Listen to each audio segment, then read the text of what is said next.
Puisi itu seperti peta. Seperti apa tuh? Yuk, ikutin video ini ya.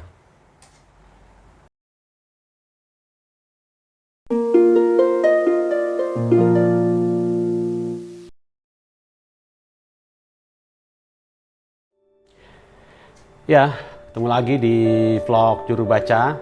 Saya Hasan Aspahani, kita ngobrolin puisi lagi.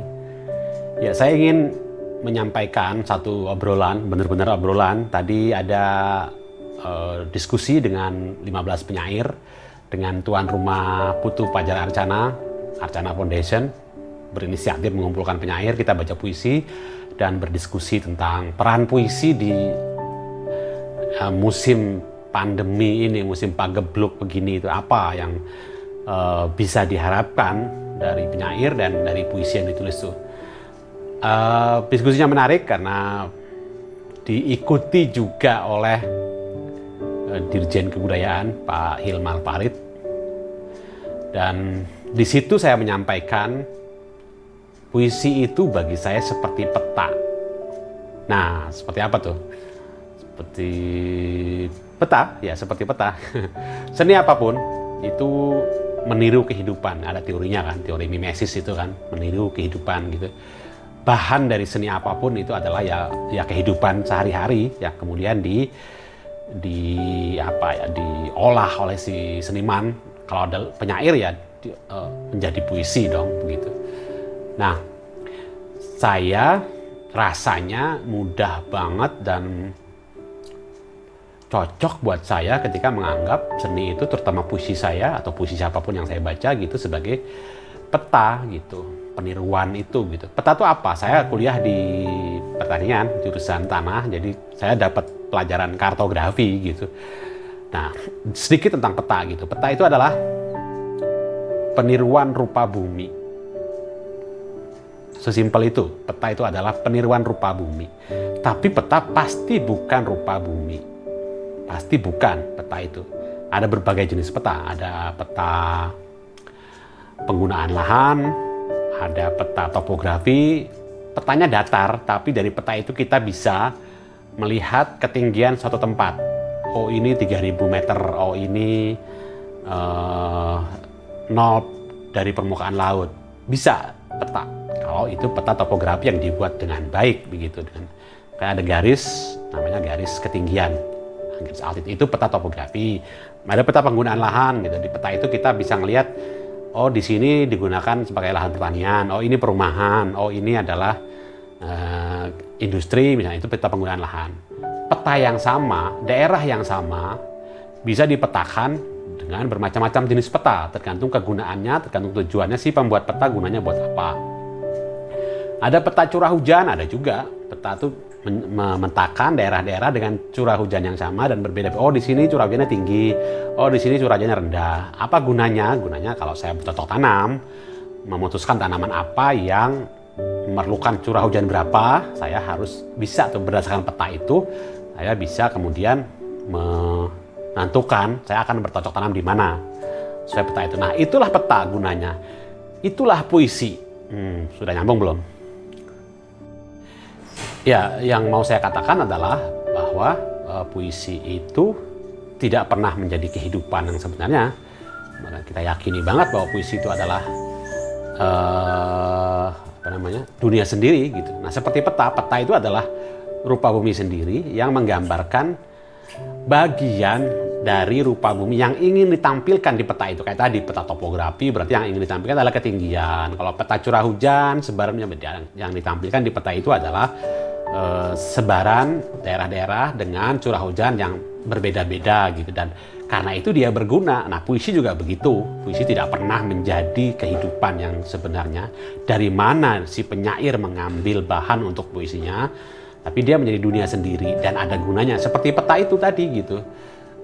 Puisi membuat saya menjadi orang yang tabah, puisi membuat menjadi saya orang yang berani, puisi membuat saya menjadi orang yang tahu apa arti kehidupan. Ada puisi yang membuat saya menjadi orang yang mentreat atau memperlakukan keluarga saya menjadi lebih baik. Misalnya puisi Khalil Gibran gitu, puisi yang mengajarkan saya bagaimana mencintai dengan benar, dengan tulus, seperti sajak-sajak Sapardi begitu. Nah, itulah puisi gunanya gitu. Nah, balik ke peta. Peta itu selalu ada dua paling tidak. Apa itu? Satu, ada penunjuk arah utara. Lihatlah semua peta apapun.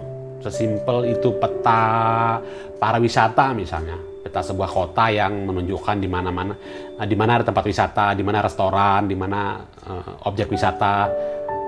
Sesimpel itu misalnya selalu ada arah utara satu. Kalau nggak ada itu, peta itu tidak ada gunanya.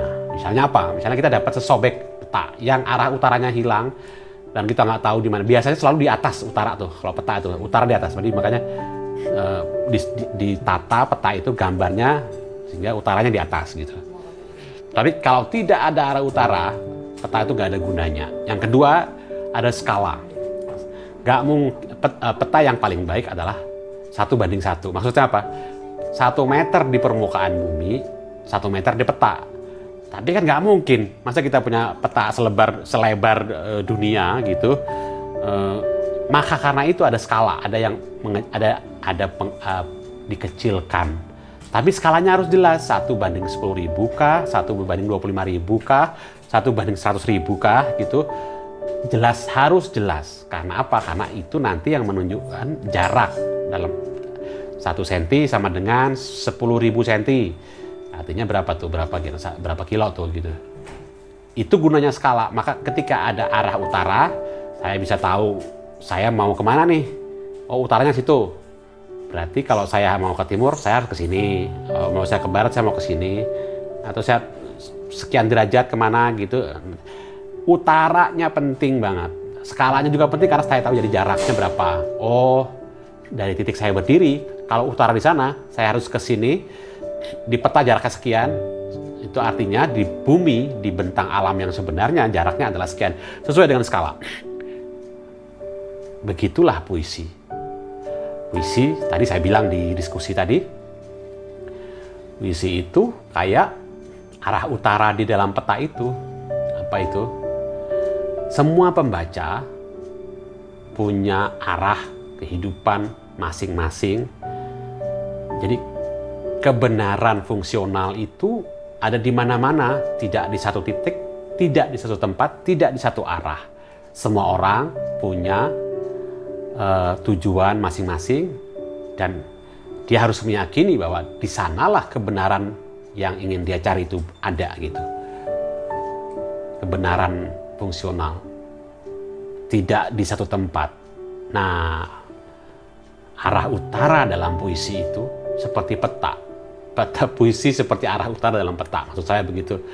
Jadi saya bisa menuju kemana tergantung di mana kebenaran hidup yang saya yakini itu ada gitu. Kalau puisi, ada seorang penyair, saya lupa gitu ya. Kalau militer itu membuat orang manusia menjadi berani mati, tapi penyair dengan puisinya membuat orang berani hidup. Saya suka banget kutipan itu gitu. Bukan berarti merendah. Fungsinya beda. Maksudnya militer dengan penyair itu, doktrin militer dengan puisi berbeda fungsinya gitu. Ya memang kalau tentara nggak berani mati, ya jangan jadi tentara lah gitu kan. Tapi puisi ditulis oleh penyair untuk membuat manusia berani menghadapi hidup. Harusnya begitu, bukan puisi yang membuat orang putus asa, membuat orang kehilangan arah. Buat saya secara umum ya seperti arah utara dalam peta itu gitu. Saya membaca misalnya sajaknya, aku Hairil Anwar gitu. Aku mau hidup 1000 tahun lagi. Aku orang yang bersemangat seperti binatang jalang ya, meskipun terbuang dari kumpulannya, meskipun terluka, meskipun menghadapi tantangan, saya akan tetap meradang, menerjang, saya nggak akan menyerah, saya nggak akan. Tapi tujuan hidup saya kan beda sama Hairil kan gitu. Semangat hidup saya 1000 tahun itu bukan semangat, beda tujuan sama Hairil. Jadi kebenaran buat saya beda-beda dengan kebenaran Hairil, tapi sajak Hairil itu bisa menjadi kayak arah utara dalam peta hidup saya. Apa itu? Ya saya harus bersemangat, saya harus tidak boleh menyerah, saya tidak boleh berhenti berusaha. Itulah arah utara sajak akunya Hairil itu gitu. Nah, kira-kira begitu ya. Tadi saya menyampaikan begitu kira-kira di dalam diskusi tadi gitu, dan saya ingin menyampaikan juga di sini untuk subscriber yang nonton. vlog ini, terutama yang udah subscriber. Yang belum, subscribe ya, karena akan ada selalu video.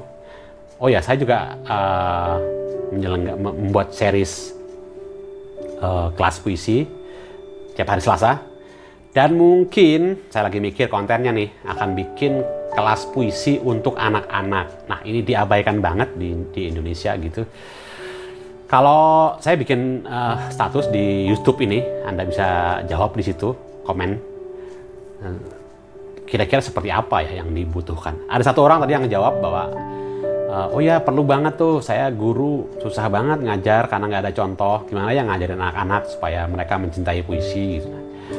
Sebenarnya itu juga bukan persoalan baru, udah lama juga dibicarakan. Tapi tunggu aja, saya lagi mikir gimana kontennya yang baik, gimana ngajarin anak-anak, dari referensi di mana-mana. Oke, itu dulu untuk vlog sekarang. Jangan lupa subscribe. Terima kasih.